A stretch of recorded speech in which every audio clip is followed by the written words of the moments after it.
Hello everyone. आज की video में जो टॉपिक हम डिस्कस करने जा रहे हैं वो है political parties and it's meaning, features and bases.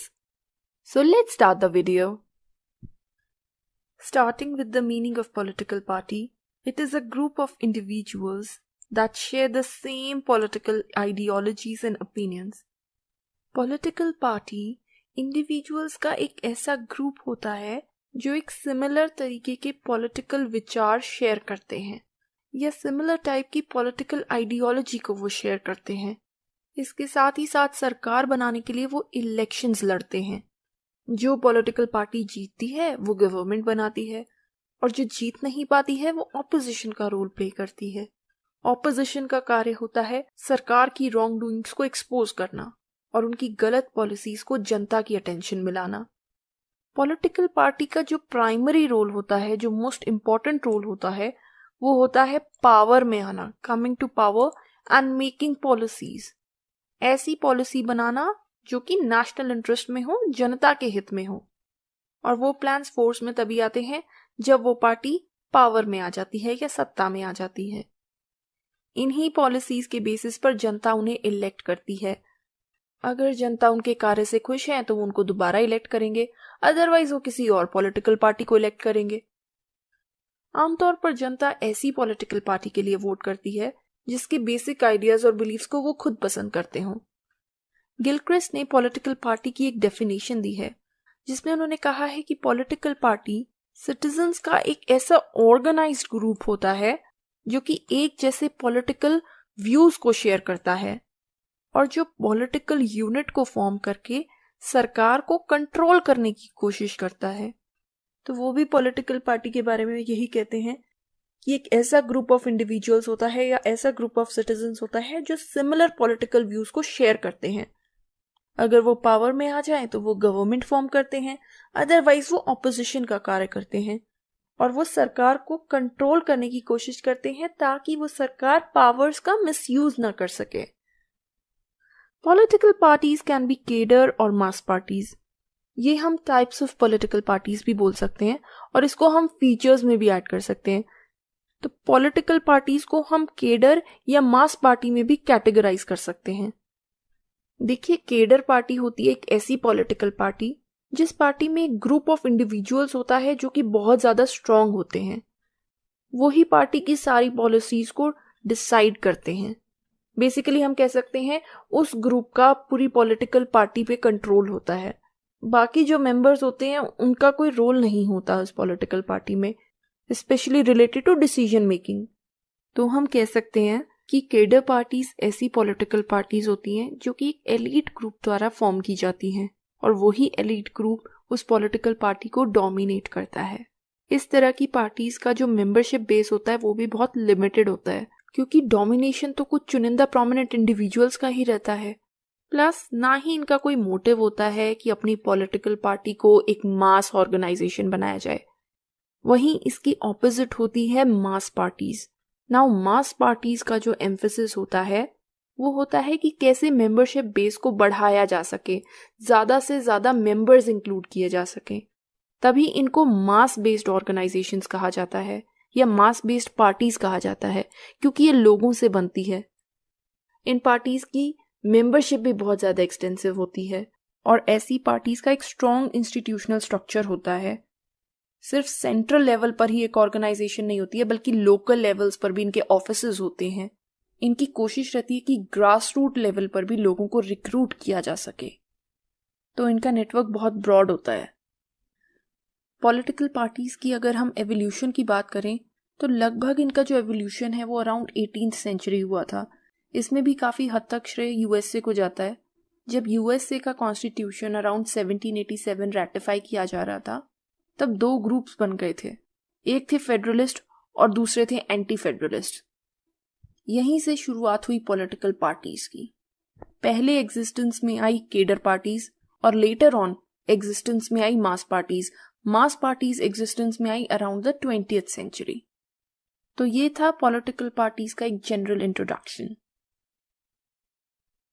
बात करें अगर पॉलिटिकल पार्टीज के फीचर्स की तो इसका सबसे पहला फीचर है that it is a voluntary association of like minded people. ये एक ऐसे लोगों का एसोसिएशन होता है जो वॉलंटरीली बनता है और जिनमें ऐसे लोग शामिल होते हैं जिनकी एक जैसी थिंकिंग हो, जो एक जैसा सोचते हो, उनके सिमिलर आइडियल्स होते हैं, एक जैसे वैल्यूज और बिलीव्स होते हैं। वो डिफरेंट पॉलिटिकल, इकोनॉमिक, सोशल या किसी और भी मैटर पर एक जैसा ओपिनियन रखते हैं और इसीलिए वो एक साथ आकर एक पार्टी को फॉर्म करते हैं। देखिए, लोगों के ख्यालात अलग अलग होते हैं। कोई इंसान सोच में ज्यादा लिबरल होता है या कोई इंसान थोड़ा कंजर्वेटिव होता है और इसी के चलते अलग अलग पॉलिटिकल पार्टीज बनती हैं। जो इंसान जैसी थिंकिंग रखता है, जैसे वो वैल्यूज और बिलीव्स रखता है, वो ऐसी ही पॉलिटिकल पार्टी को ज्वाइन करता है। इसीलिए पॉलिटिकल पार्टी एक लाइक माइंडेड लोगों की एसोसिएशन होती है, क्योंकि अगर उनमें अग्रीमेंट नहीं होगा एक पार्टी के फंडामेंटल एम्स को लेकर, उस पार्टी के पर्पस और प्रिंसिपल्स को लेकर, तो वो पॉलिटिकल पार्टी नहीं चल सकती है। Second feature is that it has a organisation and a leadership.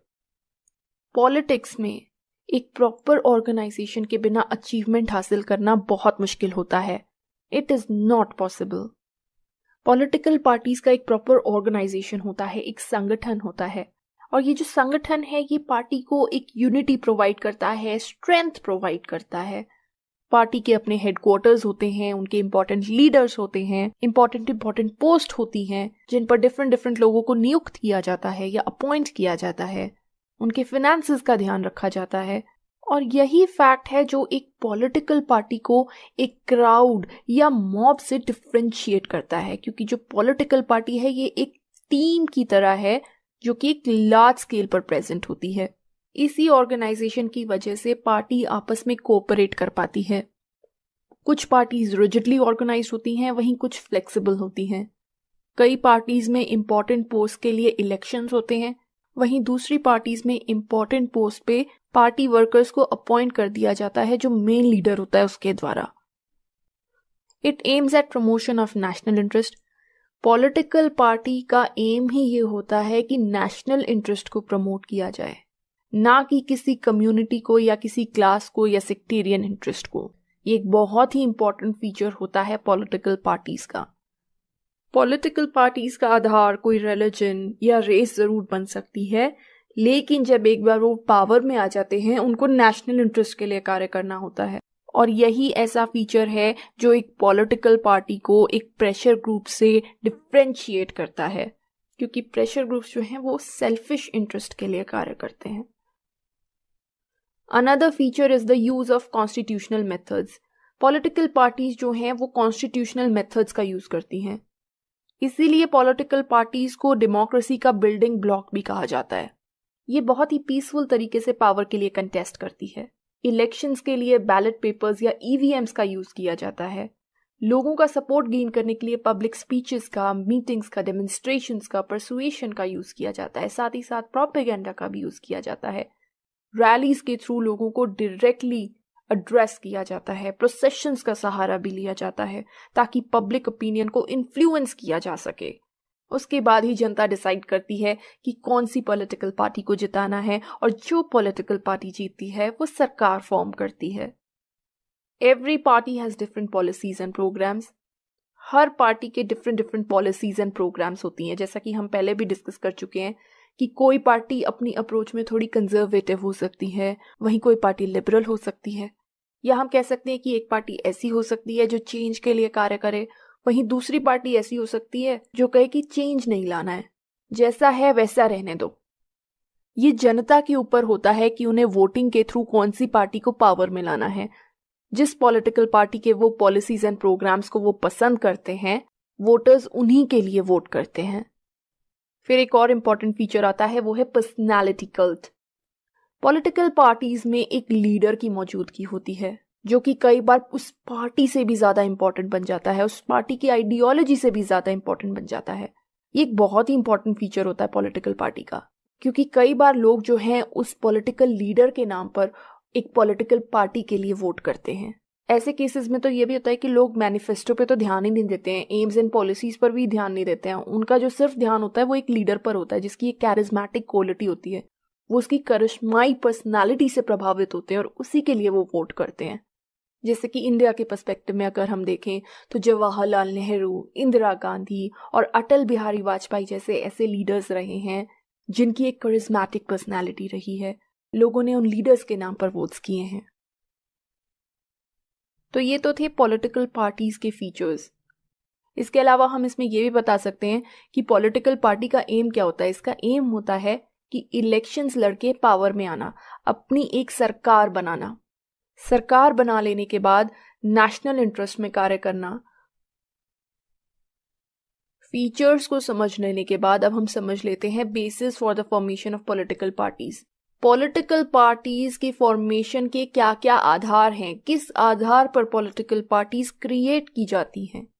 तो जो सबसे पहला आधार होता है पॉलिटिकल पार्टीज की क्रिएशन का, वो होता है रिलीजन या धर्म। ऐसी कई पॉलिटिकल पार्टीज होती हैं जो कि धर्म के आधार पर बनाई जाती हैं। इनका जो इंटरेस्ट होता है वो होता है उस रिलीजन को और उसके फॉलोअर्स के इंटरेस्ट को प्रोटेक्ट करना। अगर ऐसी पार्टी पावर में आ जाती हैं तो ना ही ये सिर्फ नेशनल इंटरेस्ट के लिए कार्य करती हैं, बल्कि साथ ही साथ जिस रिलीजन को ये बिलोंग करती हैं उस रिलीजन के लिए भी ये स्पेशली कार्य करती हैं, उस रिलीजन के इंटरेस्ट के लिए कार्य करती हैं। इसका एग्जाम्पल है जैसे कि मुस्लिम लीग या अकाली दल। इसके अलावा यूरोप में भी काफी सारी कैथोलिक पार्टीज होती हैं जो कि रिलीजन के आधार पर बनती हैं। फिर आता है इकोनॉमिक बेसिस। जब कोई इकोनॉमिक क्लास आधार होती हैं पॉलिटिकल पार्टीज की फॉर्मेशन का, तब हम कह सकते हैं कि पॉलिटिकल पार्टीज की फॉर्मेशन का आधार इकोनॉमिक होता है। वो एक पर्टिकुलर इकोनॉमिक क्लास के लिए कार्य करती हैं।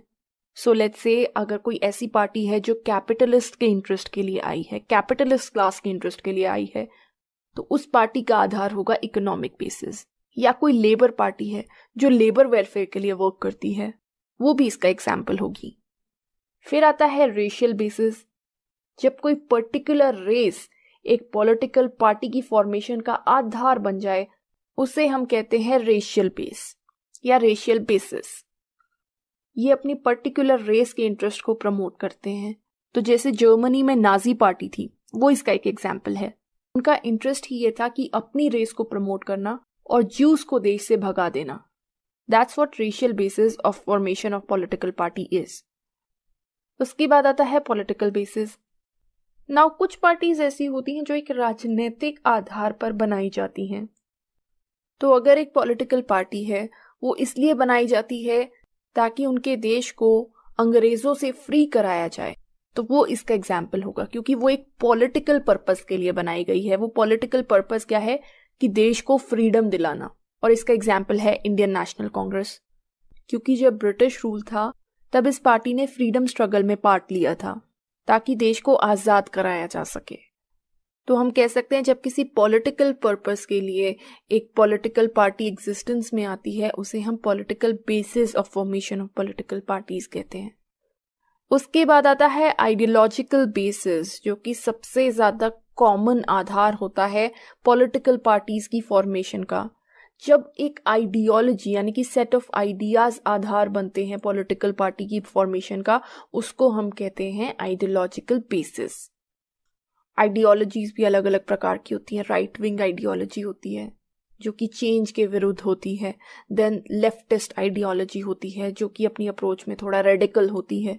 फिर सेंट्रिस्ट पार्टीज आती हैं जिन्हें अम्ब्रेला पार्टीज भी कहा जाता है। तो ये होती हैं अलग अलग आइडियोलॉजीज। जैसे कुछ लोग होते हैं वो सोसाइटी में चेंज नहीं चाहते हैं, वो बदलाव नहीं चाहते हैं, वो कैपिटलिस्ट को सपोर्ट करते हैं। ऐसे लोगों को हम कंजर्वेटिव कहते हैं। वहीं कुछ लोग ऐसे होते हैं जो सोसाइटी में एक सोशल रिफॉर्म लाना चाहते हैं, सोशल इविल्स को रिमूव करके, और इसके लिए वो कॉन्स्टिट्यूशनल मेथड्स का यूज करते हैं, उनको हम लिबरल्स कहते हैं। कुछ लोग सोसाइटी में चेंज लाना चाहते हैं और इसके लिए वो रेवोल्यूशनरी मेथड्स को यूज करने का भी सपोर्ट करते हैं। ऐसे लोगों को हम रेडिकल्स या एक्सट्रीमिस्ट बोलते हैं। तो जब इन आइडियोलॉजीज के आधार पर डिफरेंट पॉलिटिकल पार्टीज फॉर्म होती हैं, उनको हम कहते हैं ideological basis for the formation of political parties. तो ये कुछ आधार होते हैं जिस बेसिस पर पॉलिटिकल पार्टीज को फॉर्म किया जाता है, उनको बनाया जाता है। यहाँ पर एक बात बतानी जरूरी हो जाती है कि जब ऐसी पार्टीज जिनका आधार रिलीजन है, इकोनॉमिक बेसिस है या रेशियल बेसिस है, जब ऐसी पार्टीज पावर में आती हैं तो ना ही ये सिर्फ नेशनल इंटरेस्ट के लिए कार्य करती हैं, बल्कि जिस आधार पर ये बनाई गई हैं उनके इंटरेस्ट के लिए भी वो वर्क करती हैं। तो ये था हमारा आज का टॉपिक, जिसमें हमने समझा कि पॉलिटिकल पार्टीज क्या होती हैं, इसके क्या फीचर्स होते हैं, किस आधार पर ये पॉलिटिकल पार्टीज फॉर्म की जाती हैं। अपनी नेक्स्ट वीडियो में हम समझेंगे कि पॉलिटिकल पार्टीज क्या क्या फंक्शंस परफॉर्म करती हैं और उसके साथ ही साथ इसकी क्या मेरिट्स एंड डीमेरिट्स होती हैं। सो आई होप आपको ये टॉपिक समझ में आया होगा। तो आज की वीडियो में इतना ही। अगर आपको मेरी वीडियो पसंद आई हो तो इसे लाइक कीजिएगा, शेयर कीजिएगा और मेरे चैनल को सब्सक्राइब कीजिएगा। Thank you so much. आपका दिन शुभ हो।